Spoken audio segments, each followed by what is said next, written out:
Hey everybody, it is Mom of Two Wife of One. Welcome back to my channel. Ding, ding, ding, ding, ding. So, you guys have already watched, hopefully watched Married at First Sight last night. You guys see the title of this video. We are here to review and recap Married at First Sight Season 14, Episode 8. So, for once, I'm going to start with Alyssa and Chris because for once, they didn't have the most things happening. So, we'll just start with them.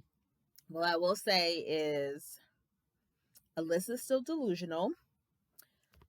It's so easy to craft your idea of what happened, especially to someone who wasn't even at the wedding and has never met Chris. So, of course, her friend is going to side with her. So, I wasn't even mad at the friend for siding with her because she's just going based off what Alyssa told her. But her friend was honest and she was like, I wish I could have met him for myself because you tend to be a little hard on men. And it's like, yeah, you think? And I say all the time that the editors are petty. The editors of this show are super petty because Alyssa's talking to her friend and she's talking about Chris and how, I tried to talk to him and, whenever he wanted to talk to me, he could have talked to me anytime to basically explain himself, I don't want to say explain, but I guess maybe defend some of the things that his family and friends said about him. So she's telling the friend, like, oh, he could have just, at any time, he could have approached me. Like, I was always around. So the editor showed a reel of all the times she walked away from conversations with him when he was trying to talk to her about things. And I love that the editors are very fair in the things that they show.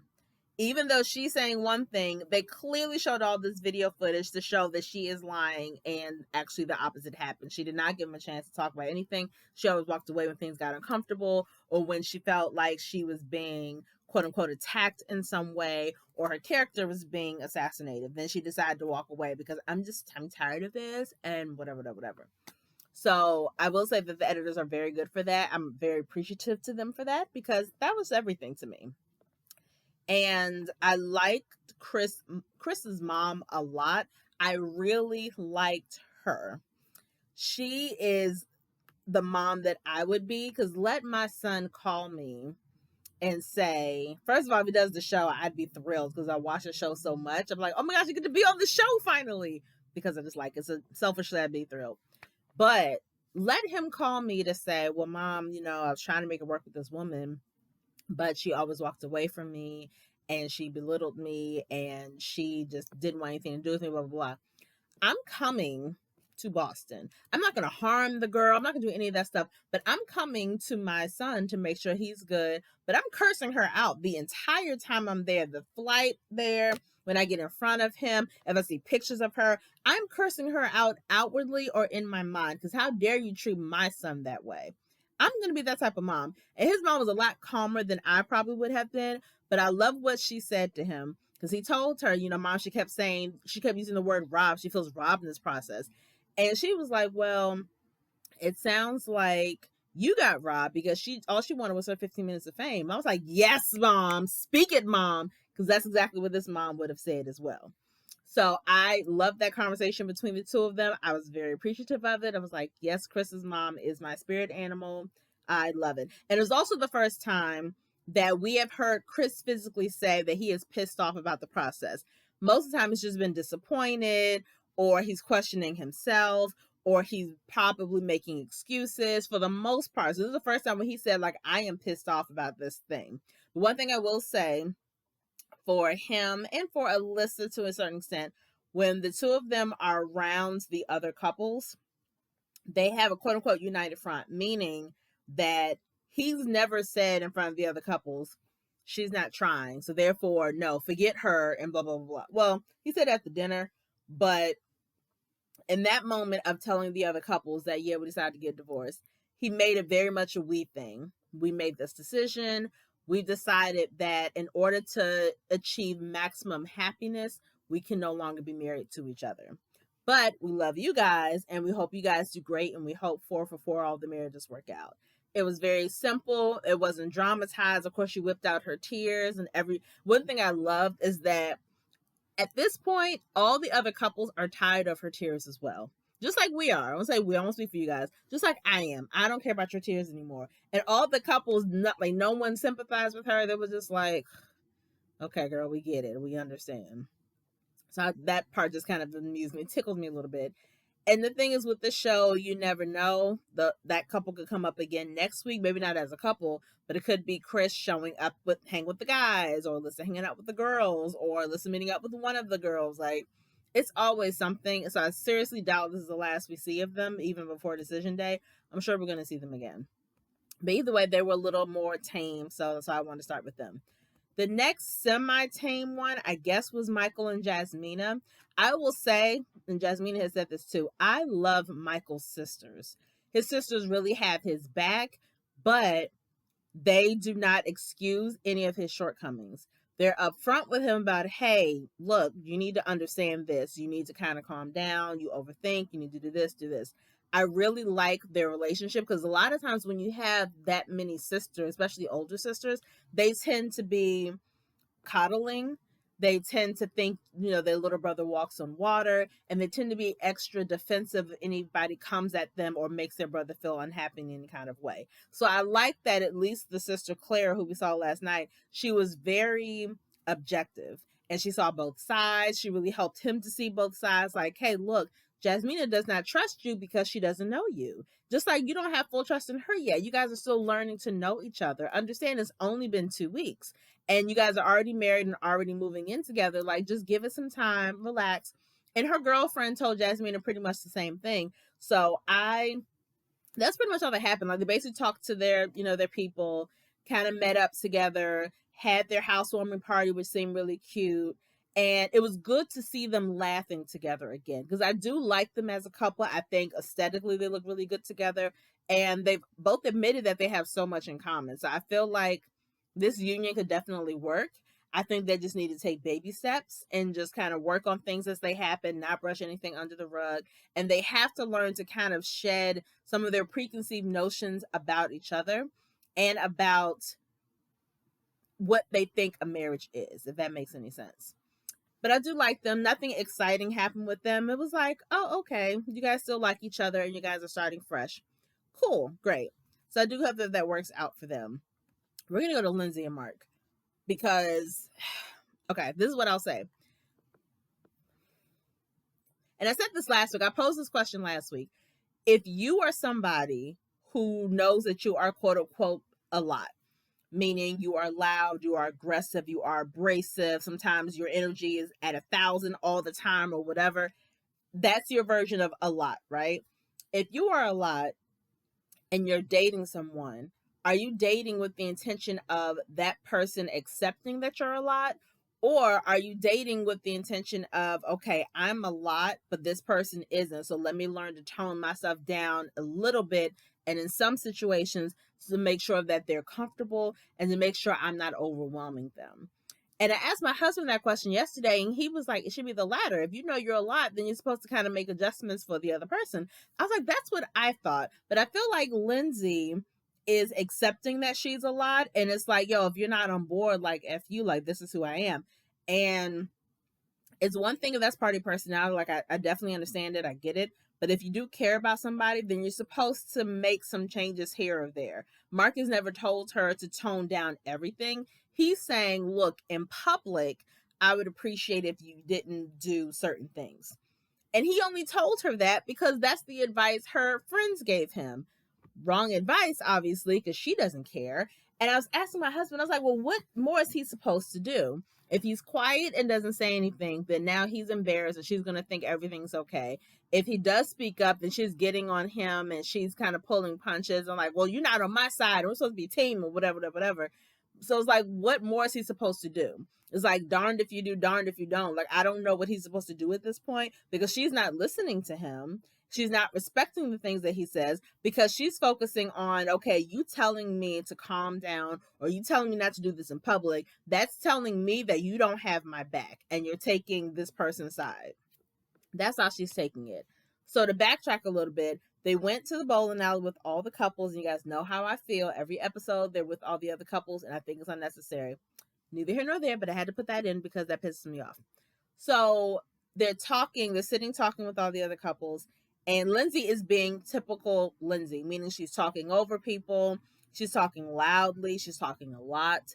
And at one point she says something and Katina rolls her eyes. Lindsay says to her, "Why are you rolling your eyes over there?" And I wrote down what Katina said because I thought that it was unnecessary what she said, but it made me feel uncomfortable. I was like, oh my gosh, no. Katina said to her, "I'm not trying to argue with you on camera. You know not to talk to me. Stay over there." It's like, oh my gosh, okay. I definitely felt like not even secondhand embarrassment. I just thought that was I thought it was a little harsh coming from Katina. Like, all she did was ask you a question. But then I realized Lindsay asking that question is kind of an aggressive move, I guess. And so it was funny because after they both said it, Olajuwon is like telling Katina, like, look, we don't need to escalate anything. Like, we're not here for that. Like, just, whatever. He didn't tell her to shut up. He was just like, we're not here for that. Let's just relax. And Mark basically told Lindsay the same thing. So after that happened, they're alone with each other, Mark and Lindsay. And Mark is telling her, well, Lindsay's like, I feel your energy has shifted. Like, what's going on? So he's like, I don't like when you do that in public. Like, I really, you could have just left it alone. She's like, okay, but you didn't hear how she came at me. He's like, I heard how she came at you, but the thing is, you shouldn't have said anything to her in the first place. You had your tip with her on the honeymoon. So if you already know that she feels a certain way about you, then why would you bother saying anything to her at all? Which is a very valid point. But the problem is Lindsay wasn't in a mindset to hear that point. All she's hearing is that this man who was her husband is taking the side of Katina, which is not what he was doing. He was trying to tell her, this is how I feel when you do this in public. I'm not comfortable with it. I don't like it. Can you not do that? He didn't yell. He wasn't calling her names. He was trying to do the right thing and talking to her because her thing is, I'm not a mind reader. And sometimes I feel like he's feeling this way or he's overwhelmed or he's sad or whatever, but he's not letting me in and telling me anything. So now he's telling you what's going on. He's asking you not to do this thing and he's explaining how it makes him feel. And yet you're still dismissive of him. So again, I'm sure he's like, what am I supposed to do at this point? If I ignore it and don't say anything, my energy is going to be off because I'm still uncomfortable, even if I don't say anything. So then you're going to be mad at me for keeping quiet. If I say something, then you want to turn around and belittle me. And like, I still can't win. So at this point, they're taking like little jabs at each other and he ends up walking away. He's sitting on the stairs of the bowling alley inside still. And Chris comes and talks to him and he's talking to Chris like, yeah, I just don't like that. That's bothering me, whatever. Lindsay goes into the bathroom. And who should follow her? The two producers. I should never see you people. You are producers. You are not cast and crew. Your crew. You're not the cast. You're not the experts. I should never see you guys. Ever. I don't understand. And so she goes to the bathroom and they go in there. And of course, you're in the bathroom. You're with producers. Of course, we're going to have the subtitles so we can know what you guys are talking about. And she is going off on Mark to the producers to the point where she's yelling and Mark and Chris can hear her yelling from the stairs. Mind you, the bathroom, let's say, is here, right? The stairs are maybe somewhere over here. They're not directly beside each other. So the fact that her voice is carrying that much, that's a sign that, this chick is wilding just a little bit. But she said everything from, you only made $60,000 a year. Your balls are small. You've never made me have an orgasm. And I'm like, wait, one thing has nothing to do with the other. And the fact that she can cut so deep so quickly is a problem. Because again, that shows that you are not listening to him at all. You're taking this to a whole nother level. And it's unfortunate because it made her come off as being very petty and just very mean. And it wasn't necessary. It didn't have to go there. Truthfully, I think that conversation should have been had when they got back home. Maybe not at the bowling alley still. And he said that to Chris. He was like, sometimes I don't say anything because I know it's going to turn into an argument. And what are you supposed to do in that moment? If you are with somebody, they're doing something you don't like. If you speak up, it's an argument. If you don't speak up, it's an argument. Then you're in between a rock and a hard place at that point. And I asked my husband, I was like, what else is he supposed to do? And he was like, I feel like my husband thinks that Mark is a little meek.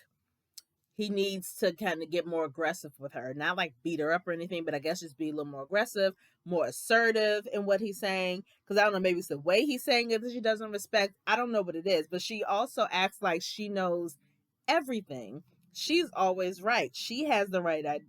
Excuse me. She has the right idea. She's in the right in the things she's saying or doing. It doesn't even dawn on her that she could possibly be in the wrong. That's a problem. And as I won't say as old as she is, I think she's maybe 35. That's a sign of immaturity. That you can't hold yourself accountable. Like you don't know how to do that. He's telling you what he doesn't like. Like he's being open and honest with you. He's being respectful in the way he's relaying this information as well. And you're just cutting him to the quick. I was so confused by that situation. And I was like, girl, what? No.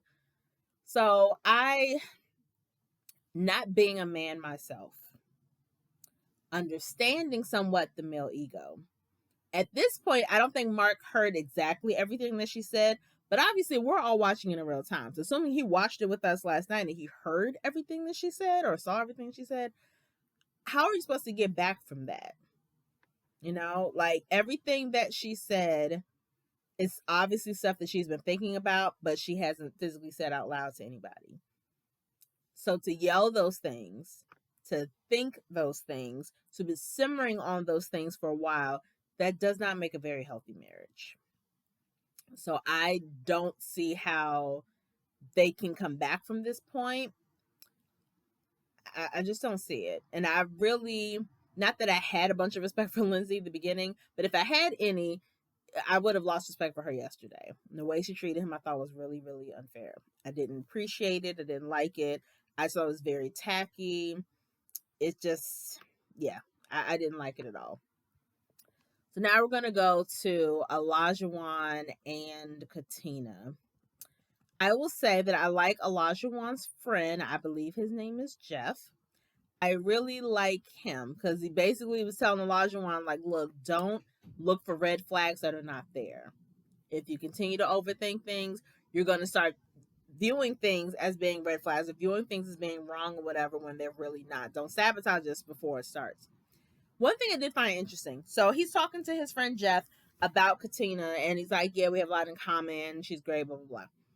He talks about her going to the grocery store for like an hour or 2 hours, something like that, and only coming back with bread and water. And he's like, yeah, she said she doesn't know how to grocery shop because she's a food blogger, so she's always taking pictures of food. And then when she did go to the grocery store, she's getting stuff for herself. She doesn't know how to shop for other people. And his friend had to be like, yeah, well, I was the same way when I was a bachelor. And I had to think to myself, like, I don't think that thought ever dawned on me that someone would not know how to go grocery shopping. Like, it's one thing to go and like not look at prices and just throw whatever in the cart, or to go and be a serial couponer and making sure you get all the best deals. Like, I understand that, I guess. I've never understood or never thought about the concept of somebody not knowing how to grocery shop. But I guess it's true. If you've never done it before, if you've never had to do it, then how would you know exactly what to get and what not to get? So I did think that was a very interesting concept that I just never dawned on me before. So I was like, okay, that's kind of fascinating. But yeah, Jeff warned him not to overthink. Katina's friend came over. Oh, Katina's friends are funny. They're ride or die friends, which I appreciate. They clearly love Katina, clearly have her best interest at heart. None of them were feeling Olajuwon, but I understood what she was saying. She's like, you guys met him the day after the wedding. It was a very long day. I'm sure he was very nervous. There was a lot of emotions, a lot of things happening in that moment. So I don't think anybody was able to put their best foot forward at the next day brunch or breakfast or whatever. And one thing I will say about Katina, she has her man's back. She seems very loyal. She seems very about her business, but about her and her man's business. Like, she doesn't divulge too much. She clearly, though, is supportive and loyal with him, and definitely all about let's form a united front. And one thing that Olajuwon said, and she said it too, is that when he's flustered or when he's upset, she's really good at calming him down and just saying, hey, look, just like he did at the bowling alley, look, this isn't the time. We're not even going to do this. We're not going to worry about that. Let's just focus on us. Don't even worry about everybody else. So I like that. And every week, Olajuwon is starting to grow on me, like little by little. And I never disliked Katina, but I'm liking the two of them together. This episode, I really liked how they just function with each other. It seemed very easy. It seemed very natural. I really appreciated it. I think her friend's starting to warm up to him too, as well. And I understand them being concerned, though. I definitely get it. The whole idea. So let's go to the idea of them still not consummating the marriage. He doesn't want to consummate the marriage because of his past, where every relationship was only about sex. I feel like he fears if he has sex with this woman he's really trying to get to know, that once he has sex with her, that relationship will also become all about sex. I think that's how I'm understanding it correctly. And I think Katina said it best, and I thought it was really funny the way she said it. She's telling her girlfriends, we haven't had sex yet because he really wants to build an emotional connection. No, she said, we really want to build an emotional connection first. But she said that's a little more important to him than it is to me. Basically, I'm down to do the do. He's not. But my husband had to remind me, like, keep in mind, it's only been 2 weeks for them. I was like, for a woman that you're just dating, like, 2 weeks, you probably still wouldn't have had sex yet. And I was like, that's a valid point. Because, again, I have to remind myself sometimes out loud, it's been 2 weeks of marriage for them, but it's been 8 weeks of us watching these people. So for us, it's been 2 months. For them, it's only been 2 weeks. So I definitely understand that there's not a rush there. But I always think about how the idea to not have sex in a relationship, especially on the show, the idea is not solely one person. Like, you guys have to be on one accord when it comes to that. I feel like she is saying that she is because she wants to have that united front with her husband. However, I feel like he needs to kind of take her needs into consideration as well. I do feel like they're a little tight-lipped in a good way about whatever intimacy they do have. And I know that when Dr. Viviana comes to visit the couples, we'll get more in detail about intimacy and exactly what that looks like for them and where that may be lacking or whatever. So who knows if they're doing anything besides kissing at this point. But I'm hoping if she has given him the green light to say, I'm ready to achieve that level of intimacy, and if he's not ready, I'm hoping that they're at least doing something other than kissing so that they're both satisfied. That's the most PG way I can say it. But also, I missed the part when he told her friends and family at the brunch that he's never dated a black woman. I feel like I would have heard that the first time around, but apparently I missed that. So that came out in this episode because one of her girlfriends was like, that didn't sit very well with me.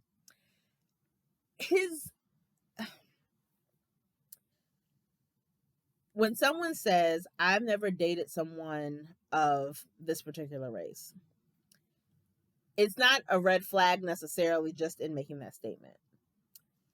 His reasoning, however, I thought was a red flag. He was like, oh, well, I've never dated an African American girl because they've never been attracted to me. Really? That's what you came up with, that the black woman has never been attracted to you and that's why you've never dated one? Like, you believe that's the reasoning? Okay. No, no. And I think that's a BS answer. Okay? Olajuwon is a very attractive man. You're covered in tattoos and muscles. I'm sure plenty of black women have been attracted to you.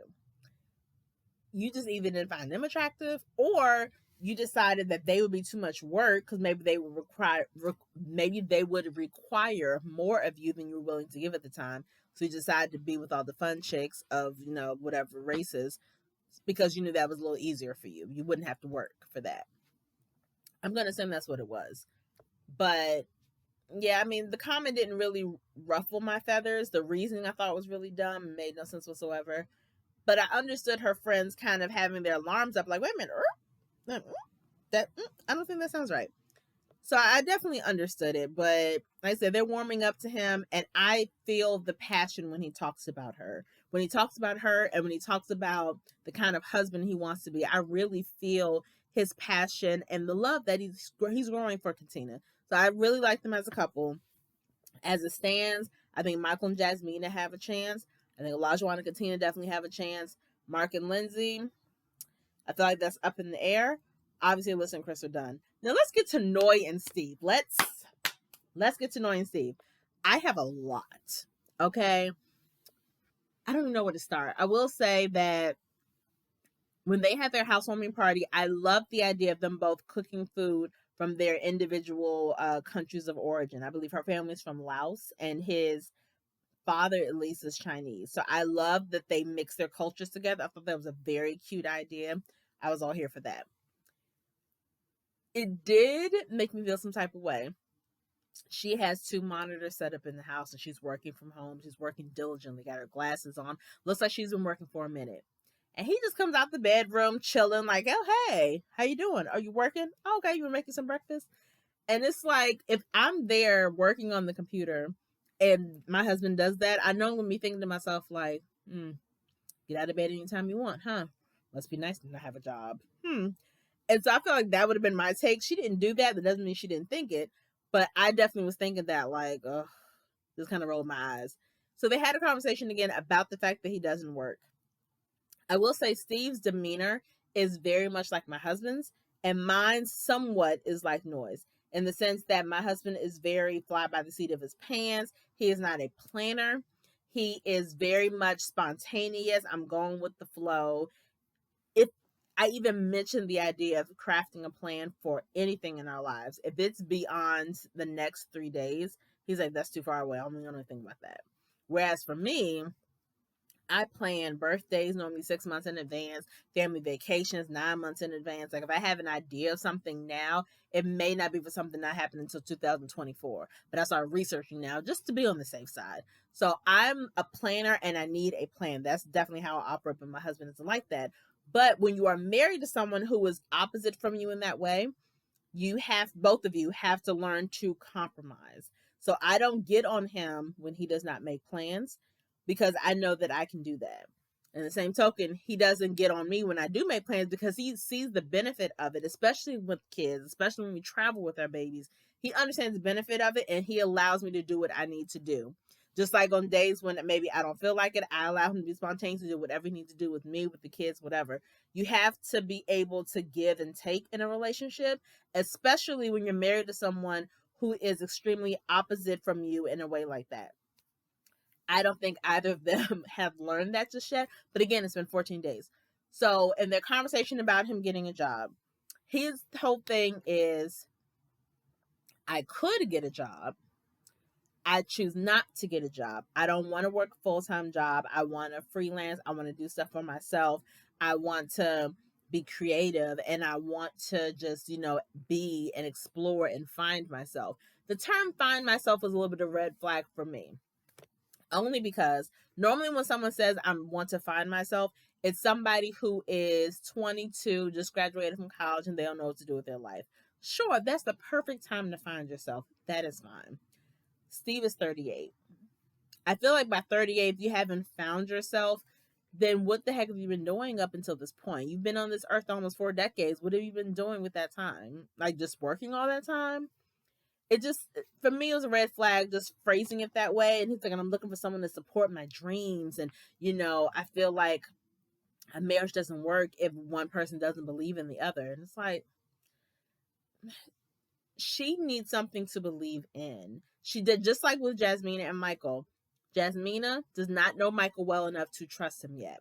With Noy, she doesn't know Steve well enough to really believe in his dreams because she doesn't really know what those dreams are. She needs to hear like, oh, I'm planning to do this or I'm planning to go here. All he says, well, I just want to find myself and be creative and, I just kind of want to live my life. And, if I need money, I can just, dip into my savings and, I'm good at, I can take care of myself. The problem with that statement is that it's no longer just yourself, right? You have a wife. She's not asking you to pay her bills. She's not asking you to care for her. She's not asking to quit her job so that you can just be the breadwinner. She's not asking any of that. But she needs to know what this looks like.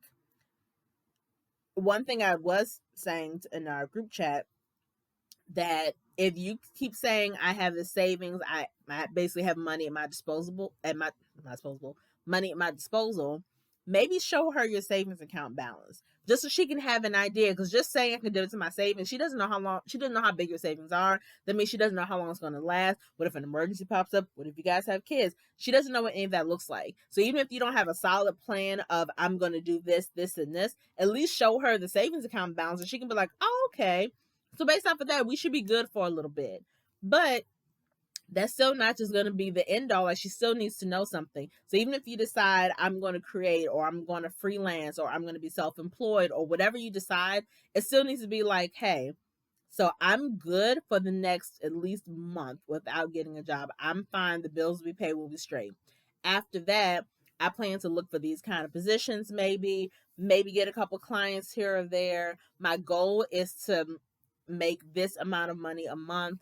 I think with that we should be good because I'll still be able to add to my savings, add to your savings, whatever. They need to sit down, and that Married at First Sight used to do this back in the day before they put everybody up in the same apartment complex and just gave them an apartment. The couples will come back from the honeymoon, sit down at a table, and talk in detail about their finances, which is never a comfortable conversation, especially for somebody you've only known for like 7 or 8 days. But it was necessary. They would talk about the debt that they have. They talked about how much money they made, how much money they have in savings. They would share each other's, they would show each other their bank balances. And it was a great way to understand right up front. If I'm planning to build a life with you, let's be clear about what kind of life we both want and if we can afford that kind of life. And if we can't afford it, let's figure out what we both need to do to make sure we can get to this shared goal. So that needs to happen with Steve and Noy. They need to kind of take it back to the old school and maybe have them do that as part of one of their exercises. Because for Noy, again, she needs to see on paper that a plan is in place, that you are actively thinking not just about yourself anymore, but actively thinking about your family, your wife, your potential children. You have an idea of what that looks like, what kind of life you see us having. She needs to see that. And I completely get it because I'm completely on board with that whole thing. So I get it. I was surprised that he was surprised that she had an issue with him not having a job. Why would that shock you, Steve? What woman is gonna be like, oh, okay, cool, you ain't got a job? Perfect. That works. I want to run everything anyway. Most women don't have that mindset. Most men don't have that mindset either. So I was shocked that he was shocked by it. Like, why? What? Why would you be surprised? Because I don't understand. And him, okay, what did I say? Oh, I said when he talked about how he wants to find himself and everything, I was like, I need more stability than that. Me personally. And Noy does too. And as we got to get to this dumb argument that they had. I'm still very unclear about what happened. So she decided she was going to make him dinner. Something about her overcooking noodles, either his noodles or her noodles. He said something about it like, oh, these are overcooked. Based off of the camera footage that we saw, the CCTV coverage, he basically was just like, oh, these are overcooked. Like, no, look at them. They're overcooked. They're mushy or whatever. She took that comment as being rude, disrespectful, whatever. She grabs her dog Sushi, grabs her book bag. She walks out of the apartment, not a word to him, will not answer his texts, will not answer his phone calls. This goes on through the night to the next day. He still has not heard from her. But he sees a social media post. And basically it's like, it's one of those things where, you have, all of us have like one or two friends, or you could be that friend, where when you go through a breakup, instead of like changing your status right away, like on Facebook, I don't know if Facebook still does statuses, but regardless, instead of just announcing, oh, me and such just broke up, you put this quote like, life is so short and we have the right to be happy by any means possible. And we should never settle for less than our best.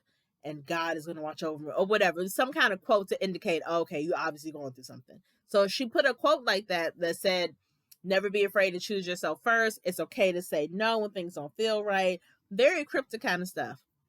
So she finally comes home. He's talking to her and he's like, okay, so I don't know what happened. You didn't even give me a chance to apologize. You didn't talk to me. You didn't pick up the phone. That is inexcusable. And he wasn't talking like a child. He's very calm. I thought he was very calm in the way he talked, and I agree with absolutely everything he said. He basically was like, this wasn't right. Ghosting me, leaving me, and then going on social media to say stuff. You know how many of my family and friends follow you now on social media? So now they're calling me, asking me what's wrong. Like, all of that was not right, and that's not a sign of healthy communication. And I was like, yes, Steve, every single thing you said was perfectly right. And he said it in a very respectful tone, I thought. And I loved it. I thought that was great. What bothered me, she didn't hold herself accountable. she started saying, well, maybe I probably shouldn't have done that. He's like, no, it's no probably, you should not have done that. And she kind of had this facial expression like, well, but I was feeling that way. And, she's like, I handle things differently than you do. I need to step away. I can't, if I'm mad in the moment, I can't talk about right then and there. That's valid because a lot of people are like that. However, you have a balcony, you have a second bedroom there. You can literally walk around the apartment complex if you need to. You have options of getting away. If you need to physically get away from him, you have plenty of options. But leaving the apartment and going back to your old apartment, that's not one of your options anymore. Because he said it to her, like, we're married. So thinking you can just run off and go back to your old life, like, that's not the way this works. We need to have communication. And I understand you don't handle things the way I do, but there's a good communication and there's a bad communication. And what you did was bad communication. So all I'm asking in the future, like, don't just ghost me and not say anything. If you need space, say, hey, I need space for a little bit. I will gladly give you space. He was like, but at least I know where you are, and at least you're telling me something, you're communicating something to me. Because how does he know that you need space when you're upset? This is the first time he's ever seen you upset. You've known him for 14 days. How is he supposed to know this is what you need? He doesn't know that. And even if you didn't know that he was going to react in that way, you knew in your heart of hearts that just leaving was childish. And then putting it on social media, I was so disappointed and annoyed. I'm like, are you at 33? That is immature. That's one thing I learned in my first year of marriage. Because the first couple years of being married, I would put stuff on Facebook like, oh, this is a marriage tip, something I'm learning now as a wife. One thing I put on there is, this is my marriage tip number 1. Never badmouth your spouse online. My husband's not even online. He's not on Facebook, Instagram, none of that. He does not have a social media presence. He does not care about any of that. But some of his cousins follow me. And even if they didn't, I'm not about to badmouth my husband online to some people who know me, some people who are strangers. I would never do that to him. I have enough respect for him, enough love for him, that I'm not going to put him in that position. That's not fair to him because all you're getting is my side of things. You're not getting his side. And now I'm basically attacking his character in front of everybody, and that's not right. So I learned that early on in my marriage, but that's something that takes time, I guess. But it's like, girl, it'd be different if she understood and she was like, yeah, I really feel bad. I'm really glad that he talked to me the way he did. And now maybe we can move past this. But she didn't even do that. She was just like, yeah, we're at bowling. And I'm still a little bit of annoyed. So I don't know.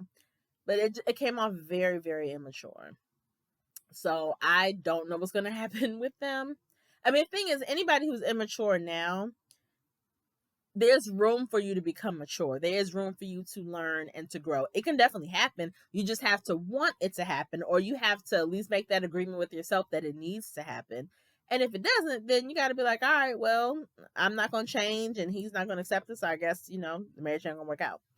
So I don't know. I still think there's hope for them. I like them as a couple. I want them to work. Right now, outside of Alyssa and Chris, the only other couple where I'm like, I don't see how this is ever going to work is Lindsay and Mark. Everybody else, I think there's a chance. So that's my recap, my review of Married at First Sight, season 14, episode 8. I hope you guys enjoyed it. Make sure you like this video, share this video, click the notification bell, comment. Let's talk in the comments about this show, this episode. What did you guys think? Were you rooting for anybody this episode? Did you change your mind about anybody from this episode? Did anybody annoy you? Like, tell me what moment of tell me what moment of this episode really made you go, huh, or whatever strong emotion you felt. Let me know. Let's talk about it, okay? Hope you guys have a great week, and I will see you guys next week. Peace.